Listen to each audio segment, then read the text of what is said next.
안녕하세요 여러분. 7월 9일 금요일 매일기도회 시작하겠습니다. 우리 다같이 사도신경으로 신앙을 고백하겠습니다. 전능하사 천지를 만드신 하나님 아버지를 내가 믿사오며 그 외아들 우리 주 예수 그리스도를 믿사오니 이는 성령으로 잉태하사 동정녀 마리아에게 나시고 본디오 빌라도에게 고난을 받으사 십자가에 못 박혀 죽으시고 장사한 지 사흘 만에 죽은 자 가운데서 다시 살아나시며 하늘에 오르사 전능하신 하나님 우편에 앉아 계시다가 저리로서 산자와 죽은 자를 심판하러 오시리라. 성령을 믿사오며 거룩한 공예와 성도가 서로 교통하는 것과 죄를 사하여 주시는 것과 몸이 다시 사는 것과 영원히 사는 것을 믿사옵나이다. 아멘. 오늘 하나님께서 이들을 주시는 말씀은 창세기 7장 17절에서 24절 말씀 보시겠습니다. 창세기 7장 17절에서 24절 말씀입니다. 창세기 7장 17절에서 24절 다 찾으신 줄 알고 제가 봉독해 드리겠습니다. 홍수가 땅에 40일 동안 계속된지라 물이 많아져 방주가 땅에서 떠올랐고 물이 또 더 많아져 땅에 넘침에 방주가 물 위에 떠다녔으며 물이 땅에 더욱 넘침에 천하의 높은 산이 다 잠겼더니 물이 불어서 15규빗이나 오르니 산들이 잠긴지라. 땅에 움직이는 생물이 다 죽었으니 곧 새와 가축과 들짐승과 땅에 기는 모든 것과 모든 사람이라. 육지에서 그 코에 생명의 기운의 숨이 있는 것은 다 죽었더라. 지면의 모든 생물을 썰어 버리시니 곧 사람과 가축과 기는 것과 공중의 새까지라. 이들은 땅에서 썰어버림을 당하였으되 오직 노아와 그와 함께 방주에 있던 자들만 남았더라. 물이 150일을 땅에 넘쳤더라. 아멘. 하나님의 두 가지 모습이라는 제목입니다. 하나님의 두 가지 모습. 이 내용을 보면서 하나님의 두 가지 모습이 이렇게 보이죠. 여러분, 오늘 본문에 우리가 너무나 잘 아는 노아의 홍수, 그러니까는 엄청난 하나님의 심판, 하나님의 대심판이 진행되었습니다. 저희들 지금 코로나 팬데믹을 맞이하는데 이런 대심판은 아니지만 작은 그런 징조가 이제 심해지면, 지금은 우리가 백신 맞고 많이 이제 가라앉아졌지만 혹시 지금 델타 변이라고 그러고 그 다음에 여러 가지 영국 변이가 막 발생하면 이게 또 종잡을 수 없을 정도로 백신의 효력은 어디로 가버리고 그렇게 되지 않겠는가라는 마음이 듭니다. 자, 그러나 그 당시에는 엄청난 홍수 대심판이 진행되어서 온 천지가 다 하나로 홍수 속에 다 잠겨버리는 그 지금 단계 단계를 보여주는데 제가 가슴이 먹먹해집니다. 온갖 숨쉬는 것들은 다 헐떡이면서 그렇게 생명체가 죽어가는 그 상황이죠. 그야말로 거대한 폭풍의 그 경험 속에서 대자연이 하나님의 분노를 반영하여 온 세상이 정말 천하가 놀라기도 하고 땅이 진동하는 그런 모습이 아니겠습니까? 얼마나 두려운 장면입니까? 저희들 몇 년 전에 도쿄의 그 위에 북부에 센다이라는 일본의 지역에도 쓰나미가 들어와서 한 5분 만에 그 도시 전체를 완전히 그냥 함몰시키는 것을 저희들이 뉴스 들어서 잘 알고 저도 그것을 본 적이 있습니다. 하나님 심판은 이토록 엄청나다는 것입니다. 지금 코로나로 온 세계가 다 사망자와 전부 다 격리하고 오고 가는 지금 동선이 다 끊겨져 있지 않겠습니까? 그런데 이제 또 만약에 이 변이까지 덮친다면 이제는 이제 이거 헤쳐나올 길이 막막하지 않겠나, 또 그런 마음도 듭니다. 자, 노아의 대홍수는 이런 참혹한 모습만이 전부가 아닙니다. 자세히 보면은요, 온 천지를 뒤덮은 망망한 대위에 한 점 모래알 같은 방주가 떠 있었다는 거예요. 여러분, 처음에는 방주가 이제 그냥 떠오르다가 나중에 물속에 이제 둥실 떠오르게 되고 산을 다 덮어버렸습니다. 제가 지금 비 온 거를 총체적으로 보니까 150일이 한 5달 5달이 물속에 다 잠겨있으니까 생물 다 죽어버리죠. 산, 나무, 모든 살아있는 생명체들을 다 끝이 나버린 것입니다. 그런데 그 망망한 대회 위에 정말 모래와 같은 방주 하나만 달랑 떠 있는 거죠. 온 땅의 모습이 지금 뒤바뀌는 것입니다. 뒤바뀌는 거대한 지진, 하늘이 무너져 내리는 것 같은 천둥, 번개, 그런 속에서 20세기에 첨단 과학으로 지은 가장 완전한 배인들 견딜 수가 있겠습니까? 더욱이 노아의 방주는 그 당시 전문가도 아닌 아마추어 노아가 만드는 그런 나무 방주였던 것입니다. 나무 그런 배입니다. 그러나 여러분 한번 보십시오. 방주 자체가 튼튼해서 그렇게 엄청난 자연의 분노 앞에서 안전할 수 있었겠습니까?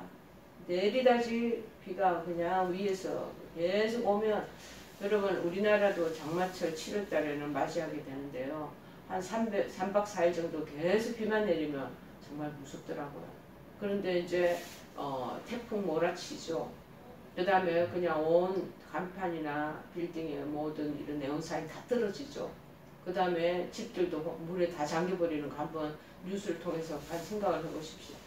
제가 한 몇십 년 전에 그 큰 우리나라에도 홍수 피해가 있어서 제가 그때 잠실에 한 30년 전이겠네요. 35년 잠실에 살고 있을 때인데 완전히 그렇게 막 온 땅이 그냥 물바다가 돼버린 거예요. 그래서 그 제가 그 살고 있는 아파트 마켓을 가니까 마켓에 뭐 라면이랑 쌀이랑 모든 생필품이 다 동이 나버리고 아무것도 없는 거예요.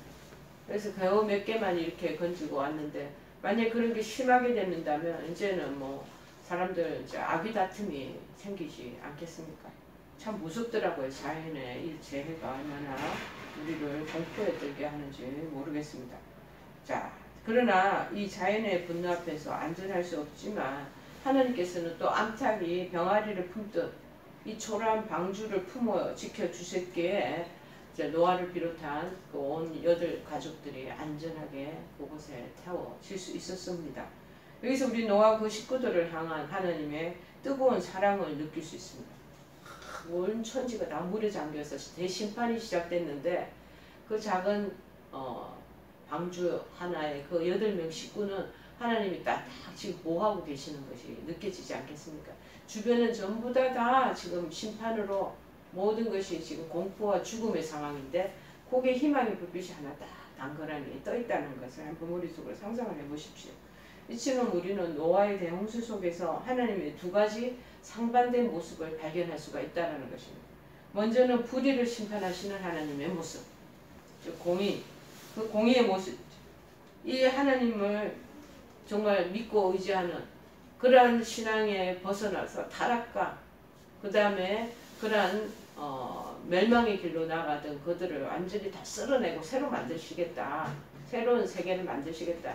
내가 사람 지은 것을 후회한다는 말씀을 가지시면서 그렇게 하시는 아주 엄중한 하나님의 그 심판 그 지금 상황과, 그러나 이 노아의 가족들을 살리시는 또 정말 성도를, 당신의 성도는 보호하시는 하나님의 사랑의 모습이 보이지 않습니까? 그래서 이제 한 분 하나님 안에는 이 2가지 모습이 있다라는 것을 우리가 살펴봐야 하겠습니다. 첫째, 지금 전에 제가 얘기한 것처럼 대심판의 공의의 하나님, 정의의 하나님, 하나님은 무한히 공의로우신 분이십니다. 여기서 공의라는 것은 무슨 뜻입니까? 선과 악을 공평하게 가리고 심판하는 것을 가리킵니다. 공의라는 뜻은요, 즉 죄와 의를 분명하게 가려내고 죄에 대해서는 응분의 대가를, 그리고 선에 대해서는 상급을 받도록 하는 것입니다.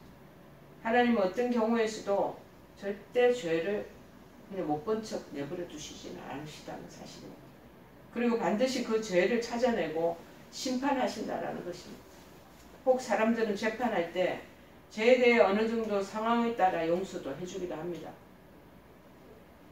또는 강하게, 어떤 분은 또 그렇지만 또 정상을 참작해서 약하게 그렇게 징계하시고 벌을 하는 판사가 있습니다.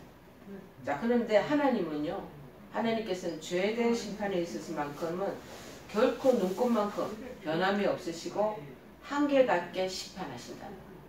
자, 본문을 한번 보시면 땅 위에 있는 모든 인간들 그리고 인간들과 생물들을 멸하실지언정 죄를 너무 관가하거나 공의를 구부러뜨리지는 않으신다는 모습을 우리가 노아의 이 대홍수 사건을 보면서 우리는 간파해야 됩니다. 지금 하나님은 어떤 상황 속에서도 공의에는 아주 철두철미하시다. 그러나 공의에 어긋나는 철두철미하시기 때문에 공의에 어긋나는 일은 결코 용서하지 않으신다는 것을 우리가 볼 수 있어야 합니다. 그래서 굉장히 어찌 보면은 냉철하고 아주 철저하신 하나님을 우리가 한 측면에서 볼 수 있고 또 다른 측면에는 그렇게 두려운 무서운 하나님으로만 존재하신다는 우리가 살아남을 사람들이 이 땅에 인간이 어디 있겠습니까? 자, 그런데 하나님의 또 다른 속성은 사랑이 많으시다는 하나님은 공의만 계시면 심판할 칼을 날마다 우리 인간들에게 휘둘러셔야 돼. 그래서 시간도 없으실 거예요. 그렇지만은 뭐 풍성하여 변함이 없으신 인자한 사랑도 함께 공유하고 계시다는 거. 창세기 8장 1절을 보면은요. 온 지면이 물이 다 덮여 있어요.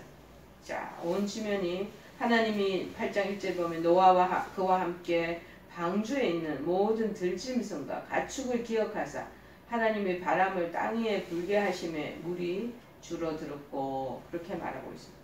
자, 한치의 오차 없이 온 지면에 물이 덮여서 모든 생물들이 다 멸절된 가운데에서도 하나님의 관심은 온전히 노아가 타고 있는 방주에 다 집중이 되어 있다는 것을 볼 수 있습니다.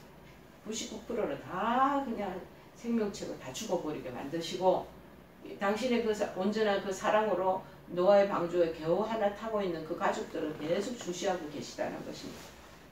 자, 사랑하는 자를 홍수의 위험에서 보호하시기 위하여 정말 천지의 빈틈도 없이 보살피시는 하나님의 사랑이 여기에 집중되어 있다는 것은 얼마나 놀랍기만 합니까?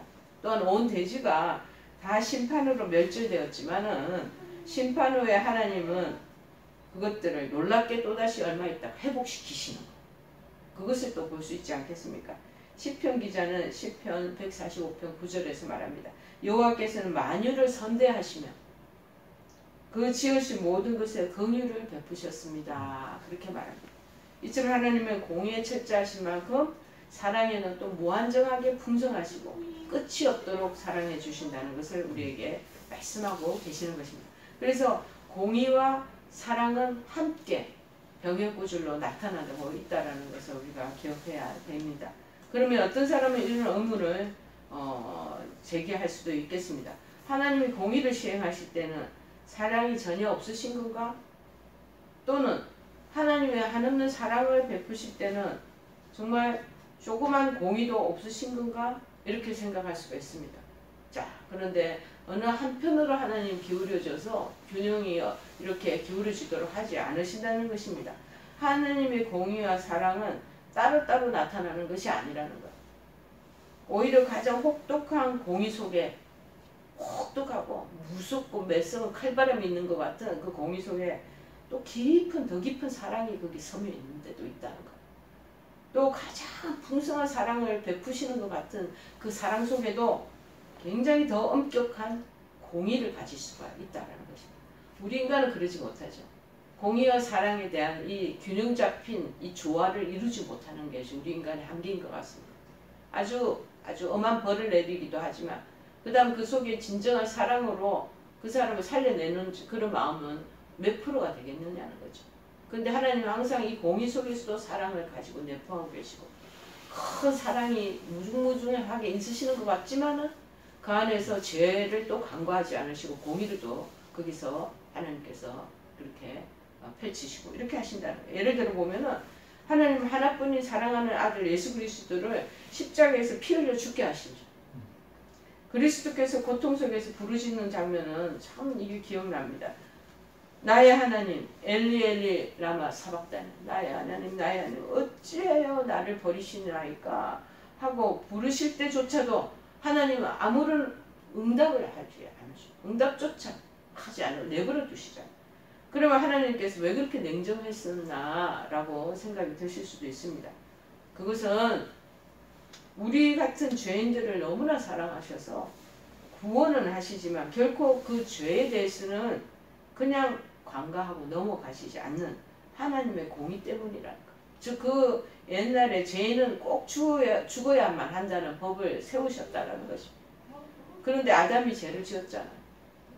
그를 통해서 또 후대들이 계속 후손들이 태어나잖아요. 인간들이 다 태어납니다.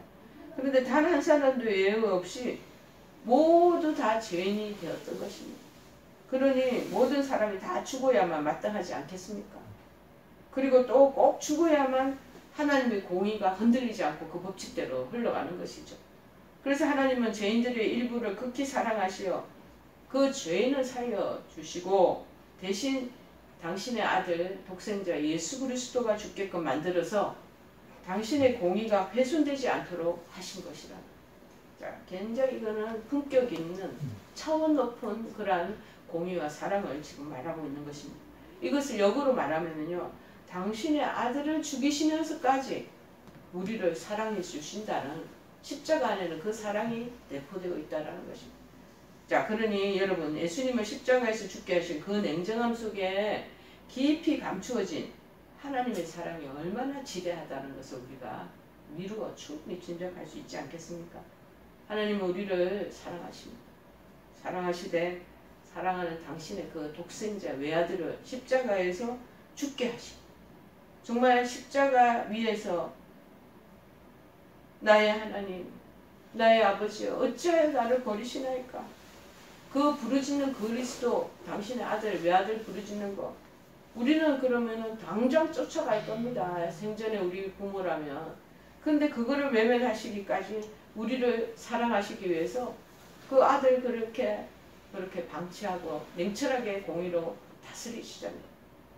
이처럼 하나님은 철저히 공의를 자처하시는 분이시면서도 그 속에 무한한 사랑을 또 품고 계신다는 것을 우리가 기억해야 합니다. 하나님의 공의와 사랑은 우리 인간적인 법칙의 계산법에 따로따로 이게 존재한다고 생각할 거예요. 그런데 따로따로 나타나지 않고 항상 동시다발적으로 그것이 같이 공유가 되고 있다고 우리가 보면 좋겠습니다. 여러분, 하나님은 공의만 가지고 계셔서 항상 엄격하신 분이라고 생각하는 분이 많습니다. 그래서 하나님을 사람들이 생각할 때 두렵고 무서운 하나님이다, 그렇게 공포의 분위기의 하나님으로 생각하시는 그런 하나님이 계시고 분들이 계시고, 또 어떤 믿는 분들은 하나님 사랑이 사랑만 많으신 분이라고 또 그 자기의 일편적인 마음으로 그렇게 일가견을 갖는 분도 또 있습니다. 자, 그래서 모든 것을 사랑이 많으시기 때문에 내가 하는 거 다 용서해 주시고 모든 것을 다 용납하신다고 착각하는 경우도 있다라는 것입니다. 여러분, 그러나 하나님은 공의와 사랑을 다 공평하게 겸비하신 분이라는 것을 우리가 기억해야 됩니다. 혹시 지금 공의의 하나님만 생각하고 지금 병실에서 무서워 떨고 나 지금 벌 받는 것이야, 이 질병을 앓고 있는 것은 내가 그동안 믿음 생활 잘못했고 하늘 뜻에 어긋난 짓을 했기 때문에 내가 당연히 지금 나한테 철퇴를 가하는 것이야 하고 그렇게 생각하시는 분들은 그 모든 걸 내려놓으시기를 바랍니다. 그 공의 속에서 하나님이 무한하게 그 엄격하게 그렇게 심판을 하시는 것만 아니라 하나님 사랑이 그 안에 내포되고 있음을 깨닫고 위로를 받으시기를 바랍니다. 혹시 사랑에 하나님만 또 생각하고 있는 사람이 많지 않습니까? 아이고, 내가 뭐래들 다 받아주셔, 하나님이 다 용납해 주시는데 뭘. 그러면서 자신이 하고 있는 그런 죄에 대해서 무감각하게 넘어가는 분들도 있다라는 거죠. 여러분, 하나님의 사랑이 항상 내 자신의 그런 모든 것을 용납하고 계시지만은 않다라는 것을 깨닫기를 바랍니다. 그래서 하나님 뜻이 무엇인지 조심스럽게 우리가 인생을 살아가야 될 필요가 있습니다. 제가 저희 담임 목사님 돌아가셨지만 우리 감독 회장님은 그래서 표현하시는 게 당신은 늘 하나님의 눈치를 많이 본다, 그렇게 얘기를 하시는 거 기억이 납니다. 하나님 눈치를 그렇게 많이 본다.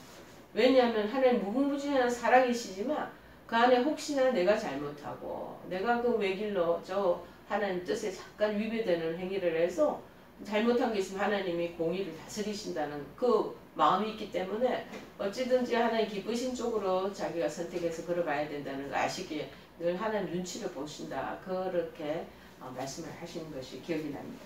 우리는 이처럼 공의의 하나님과 사랑의 하나님을 다 동일할 정도로 깨달을 때 성숙한 신앙생활을 할 수 있을 것입니다. 너무 무섭게 하나님은 공포의 하나님, 나를 책망하시고 벌하시는 하나님으로만 생각하시지 마시고 그렇다고 나를 그냥 죄를 지어도 방치하시는 하나님이라고 생각도 하지 마십시오. 하나님은 그 무궁한 사랑 속에서도 그 죄악 가운데 잘못을 저지르면 하나님은 그 일에 대한 가차없는 공의를 행하시는 분이라는 것을 기억하고 늘 하나님의 그 두 가지 속성을 생각하시면서 우리도 하나님의 그 마음 기쁘시게 하는 쪽을 서서 가시는 저와 여러분 되기를 바랍니다. 찬송가 412장 찬송합니다. 412장입니다. 내 영혼의 그 깊은 데서 맑은 가락이 울려나네. 하늘 곡조가 언제나 흘러나와 내 영혼을 고이 싸네. 평화로다 하늘 위에서 내려오네. 그 사랑의 물결이 영원토록 내 영혼을 덮으소서. 내 마음속에 솟아난 이 평화는 깊이 묻힌 보배로다. 나의 보화를 캐내어 가져갈 자 그 아무도 없으리라.